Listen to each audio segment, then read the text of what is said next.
Jeremy sat on a blue box, read him some of my new poems.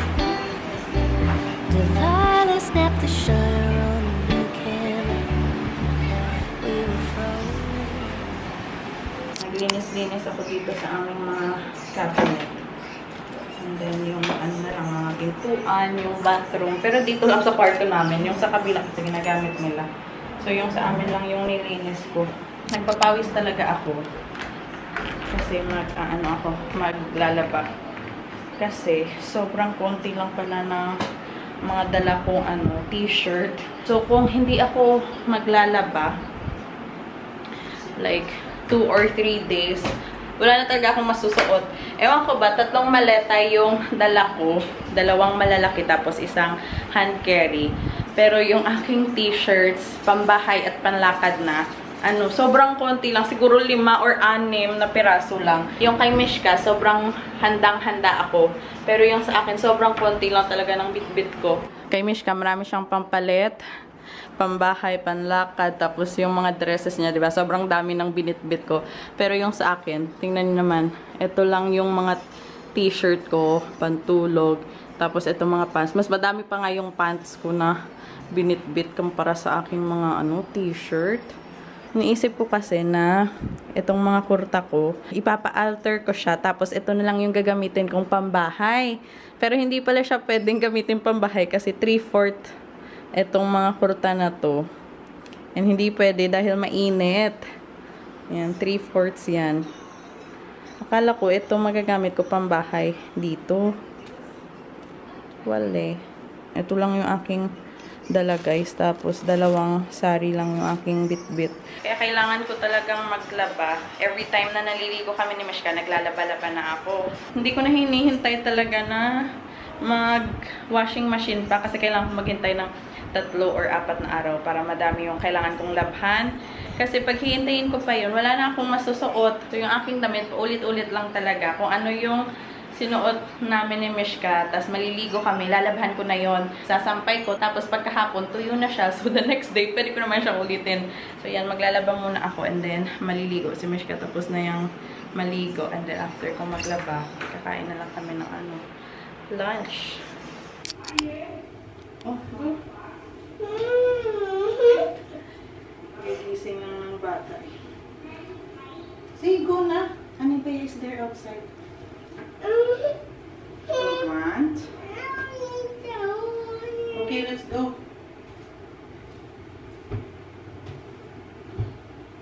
Let me just put ointment. Yung aking pimples, napakalaki. Isa lang pala, so pimple lang. Lagyan ko muna ng cream. Baka sakaling lumiit siya.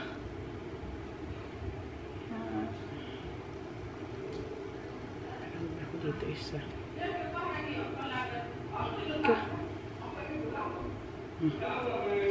Nagkasaklay tayo. Anong oras na? Alas 4 na, guys. Medyo early yung gising ni Mishka. Usually kasi 5 or 6. Yan yung kanyang mga gising sa hapon. Diba? Perfect talaga itong ginawa kong design nito aming cabinet kasi meron akong paglalagyan ng camera kapag nag-vlog. Yes. Sa ngayon, ito yung nakalagay dyan. Ito yung itsura ng aming dito, cabinet. Cabinet ba? Or dresser. Tapos dito ko nilalagay yung camera. Diba? Perfect siya. Tapos nilagay ko yung... Mommy! Yes. Where's Mommy? Here. Tapos nilagay ko yung picture frame namin dyan kasi palaging nakikita ni Mishka na Mommy! There, that's Mommy and Daddy. Palaging nakikita ni Mishka itong picture frame ni Daddy doon sa loob. And tinatanong niya, where's Daddy? So nilagay ko dyan para kita niya si Daddy. Mommy, Mimi. There. Mommy and Daddy. But Mimi is still not there. Mimi is inside Mommy's tummy. Yes. Where are you? Mommy, Mommy. Baby tummy. Yeah, Mimi is inside Mommy's tummy that time. Kapag nakikita niya yung mga pictures namin ni Abhi, palagi niya talagang tinatanong na, where's Mimi? Pag si Daddy lang, sasabihin niya, where's Mommy and Mimi? Pero yung nakaka-touch is yung mga pictures talaga namin ni Abhi na kaming dalawa lang, nung wala pa siya. Tatanungin niya talaga ako na ano, where's Mimi? Then sasabihin ko na lang na nasa tummy ka pa. Turn off the light na. We'll go out. Very good. One more. Ah, not that one. The other one. Yes. Yay! It's dark na. Ito yung mga nilabhan kong damit namin ni Mishka. Doon ako sa taas magsasampay para madaling matuyo. Meron kaming bisita doon sa bahay. Kaya yung mga tao andun. Walang katao-tao dito sa taas. Usually paghapon, dito yung tambayan ng lahat eh. Kapag umaakyat talaga kami dito, yung gustong-gusto niyang gawin is yung magdilig ng halaman. Kasi sa amin sa Bangalore, nagdidilig din naman ito eh. Tumutulong siya sa akin. Pero yung mga halaman ni Mami, ano naman to, nadiligan na kasi basa pa yung yung lupa.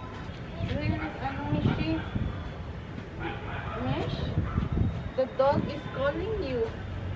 Doggy, doggy.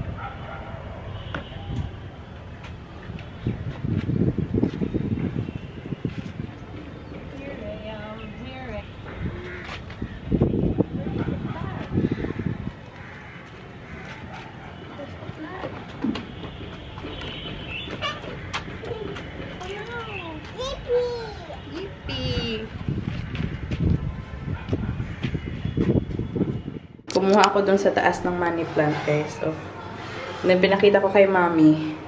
Sabi niya na, dagdagan ko pa daw ng 2 or 3 pa.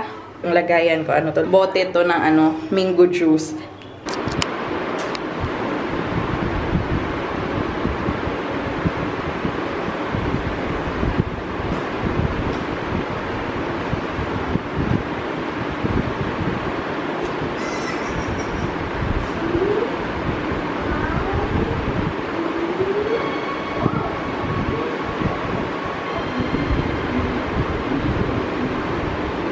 Mommy will help you.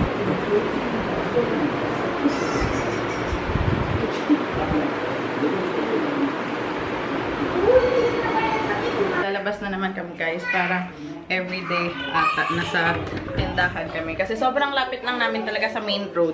So all the time, kapag magkaayaan, napupunta ng tindahan or may bibilhin, let's go to the market. Sinabihan pala ako nila kanina, guys. Si Aaron G yung sabi sa akin na kung nahihiya ba daw ako mag-vlog kasi andyan sila. Kasi pag nag-vlog ako, tapos may ginagawa sila or may kausap sila dun sa labas, pumapasok ako dito sa loob para dito ako mag-vlog. And pag dito ka sa loob, normal naman yung salita ko. Pero pag sa labas siguro, nasarado yung pintuan, akala nila na nagbubulong lang ako ng quiet lang ako pag nag-vlog ganyan kasi nahihiya ako. Sabi ko hindi naman. Ayoko lang yung minsan na parang nakaka-istorbo ako sa kanila kasi pag minsan nag-uusap sila tapos mag-vlog ako, mai-interrupt yung kanilang pag-uusap kasi tatahimik sila kasi naiintindihan nila na nag-vlog ako. So, ayokong nakakaabala sa iba. Ever since talaga, simula nung nag-vlog ako, very cautious talaga ako kapag may ibang tao. Pag nag-vlog man ako, it's with their consent na okay lang mag-vlog, ganon. Or minsan, nag-vlog ako na merong ibang tao. Tapos, pag nag-edit ako, meron palang mga usapan na ganito. Mga candid moments ba, mga funny, sometimes ganyan. Nagko-consult pa talaga ako kay Abhi if okay lang ba na isama ito. Kasi ayoko talaga yung ma-feel ng iba na kapag nag-vlog ako, hindi ko man lang iniisip na, ay, bakit nasali yung ganitong clip, ganyan. Ayoko nang ganon. So, yan, kapag may ibang tao talaga, naghahanap ako kung saan ako pwede mag-on ng camera and then makipag-chikahan ng ganito. Kasi ayoko yung, naiistorbo ko yung iba. So sabi niya kanina na wag daw ako mahiya. Kasi yung term pa niya is, gawin ko yung, kung ano yung gusto kong gawin kasi bahay ko to. Yun yung pagkakasabi niya sa akin. Sabi niya, wag kang mahiya. Let's go. Swimming pool. Yeah. We'll use the swimming pool tomorrow. But I swimming pool.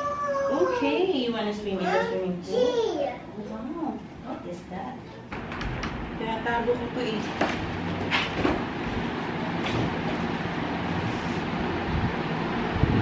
Where's Mimi? Ready na yung mga kids.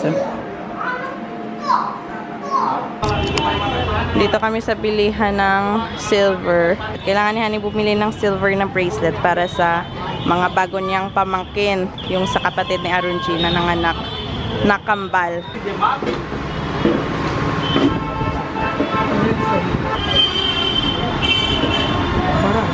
कितना बढ़िया तो बोल रहे हैं कि भैया गड़िया हटा ली।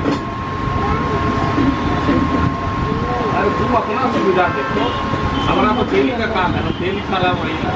Super quick and easy na pasta yung luto ni Honey kasi yung mga bata gutom na. Butin lang, meron akong boiled pa na pasta na natira sa ref. So yun na lang yung niluto para sa kanila. It's hot, slowly lang. Ay, ilang araw din akong stress dito kay Mishka guys kasi nung nilagnat siya, hindi talaga siya kumakain. Umaura yung aking pimples today. Isang linggo na simula nung nagkasakit talaga si Mishka. Nilagnat siya. And buong week na yun, sobrang stress ako kasi hindi talaga siya kumakain. Understandable naman kasi may lagnat siya, wala talaga siyang ganang kumain. Pero alam mo yung nasa-stress ako na gutom siya, hindi siya kumakain. Yung obvious talaga na nag-lose siya ng weight. Okay yung pakiramdam ko today kasi magana siyang kumain today. Simula kaninang umaga and ngayon pinapakain ko siya ng cucumber, kumakain siya. What's that?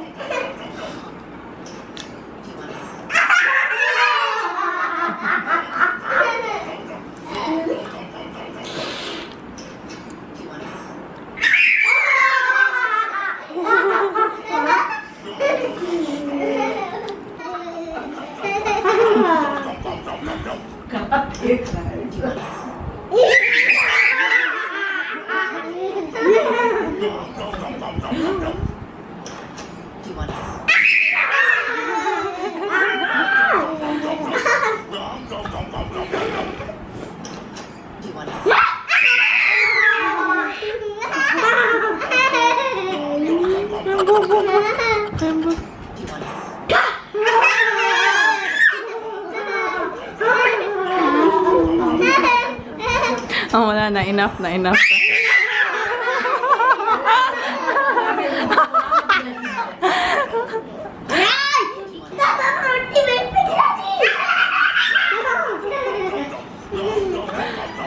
What is this?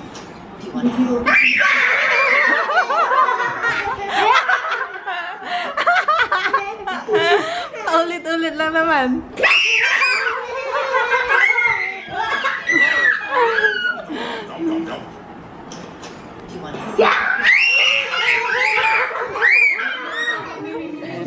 Hold this, Mimi. Hold this, Mishi. Yan, so magsiswimming sila dito sa aming banyo. Maliit lang yung banyo namin. Pero kasi doon sa baba, mainit. Tapos doon sa terasa, sabi ni Mami, kailang mainit din doon. So dito na lang sa banyo. Dito kami magsiset up ng kanilang swimming pool. Are you excited? Yes. Okay, wait lang, Goody. हाँ ये पहन के जाओ नहाने। Inside. Go inside. Go inside na. Yeah. Yay! Oh, sit down. Yay, swim. Yay! Oh, sit down, Miti. मिठी दीदी की तरफ स्विमिंग कीजिए बैठ के मिठी no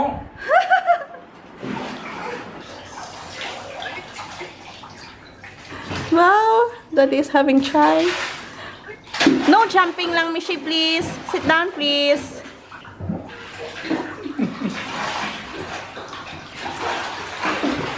Yay! Oh. Bubbles. Oh. Oh.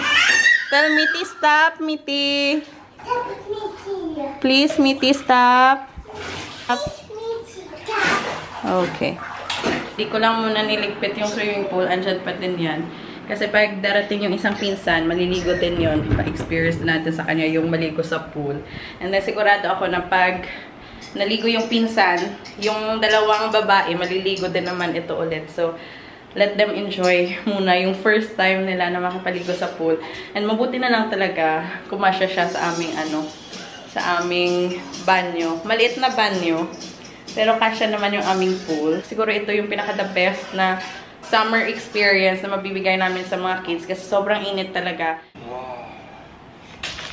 I got it.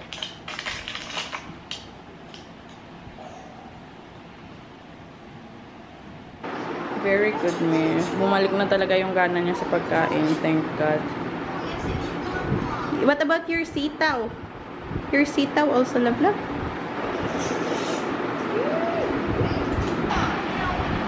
Mami will give you some more.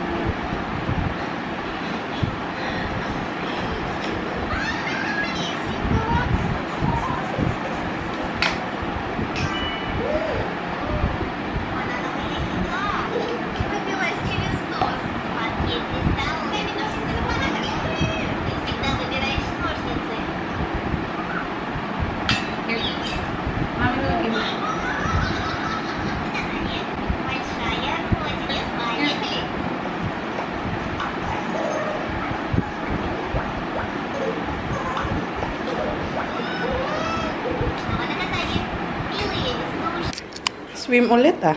Go ah. Before kami matulog, swim ulit. Kararating lang kasi ni Anne. Oh, sit down na. Swim with Maya. Hey. Swim, swim. Swim, swim. Parang hindi din naman maliligo. Oh. Nagtatampisaw-tampisaw lang.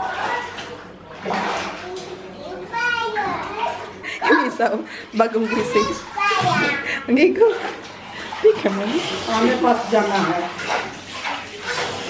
Oh, sit down lang, sit down lang. Sit down. Yay! Tingnan. Oh, oh, oh, ane. Hoy.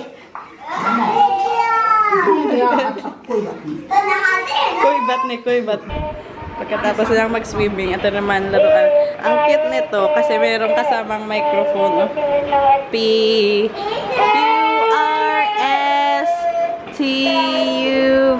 Here, Michi. Next. D. Michi, sing. D. Mitty, please. Mitty, please. Please, Mitty, can I borrow? Please, Mitty.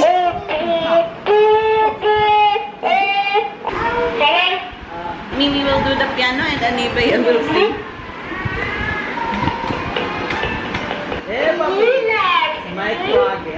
Kaya, please. One. Yung kanilang larong tatlo, ano talaga, nagkakasakitan. Ups. Mishi, let me fix your hair tonight, please. Mish. Oh, enough na. Naila is crying na. Enough na. Mommy will fix your hair, please. Ay, ah.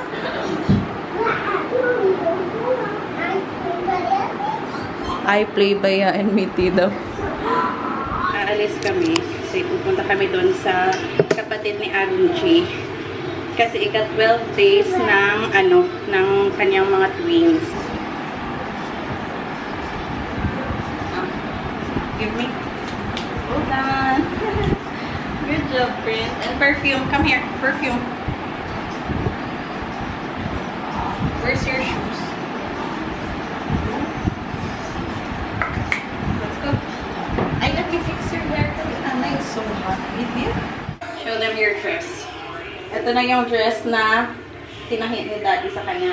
Inulit to ni Mami, inalter niya kasi baliktad yung front at saka yung likuran. Ang ganda ng kulay. Let's go. I'm not sure if makakapag-vlog ako doon sa event nila mamaya, but we'll see. Let's go. Yeah, this is my younger brother's house. He lives in this house in Patna. Just he got twins baby. Two babies. Yeah, one brother and one sister. Yes. And he is my father. Arunji's mommy. This is Arunji's brother. Doctor. Say hi, say hi. Hi. Say hi. Hi. No, not here. मेरे घर पता है मैं देख कैसे हुआ नहीं तो मैं जल्दी आ जाता बताऊं कैसे They're all cousins.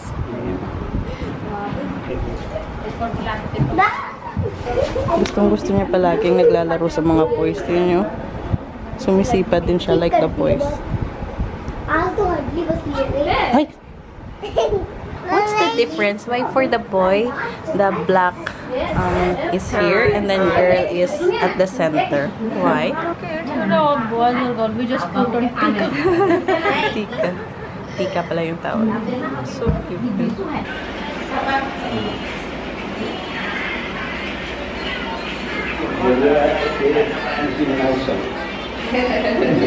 Mimi! Mimi! Baby, baby. This means baby, baby. Sister, sister, sister. You want the whole baby? No. You said whole baby? Mommy. Cute thing. Oh, yes, she's your mommy. Okay, come here, baby sister. You want to hold baby sister? Okay, you want to hold baby sister? You said earlier, mommy hold baby. See, mommy is holding baby. She said earlier, mommy hold baby. Touch baby's hand. Okay, I will give the baby. Yeah. मेरी मम्मी के पास दूसरी बेबी कैसे है? Yash and Ashi. Go sit down there. Naghintay talaga siya sa cake. Oh, Mitty will also eat. This is what she is waiting there. Yes. Ito yung aming dinner, puri, vegetable raita. Iba't ibang klase ng ano yan, vegetable. Eat your cake. Yes. Mami. That's Auntie Baby. What is that? That's Auntie Baby. Okay.